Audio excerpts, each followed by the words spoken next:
मुंबईतली बातमी. शुक्रवारी जुहूच्या समुद्र किनाऱ्यावर फिरायला गेलेले 3 जण बुडाल्याची घटना घडली. यातल्या 3 जणांचे मृतदेह शनिवारी सकाळी बाहेर काढण्यात पोलिसांना यश आले. शुक्रवारी 9 जणांचा एक ग्रुप ठाण्याहून जुहू चौपाटीवर फिरायला गेला. त्यावेळी काही जण समुद्रात पोहायला उतरले. त्यामधल्या 3घांचा बुडून मृत्यू झाला. यातले दोघे 16 वर्षांचे तर एक 20 वर्षांचे असल्याची माहिती मिळते.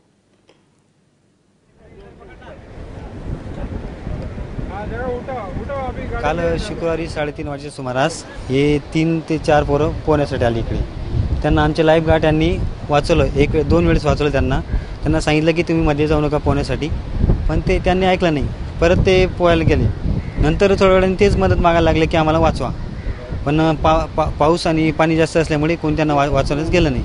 आणि नंतर तेव्हा 3:30 वाजेपासून त्यांचे नातेवाईक आले. त्यांनी पोलीस स्टेशनला मिसिंगची रिपोर्ट दिली की आमचे मुलं समुद्रात वाहून गेलेत. आज तेव्हा 3:30 वाजेपर्यंत आज 4 वाजेपर्यंत त्यांचं सर्चिंग केलं. आमचे लाईफ गार्ड 24 तास फिरत आहेत.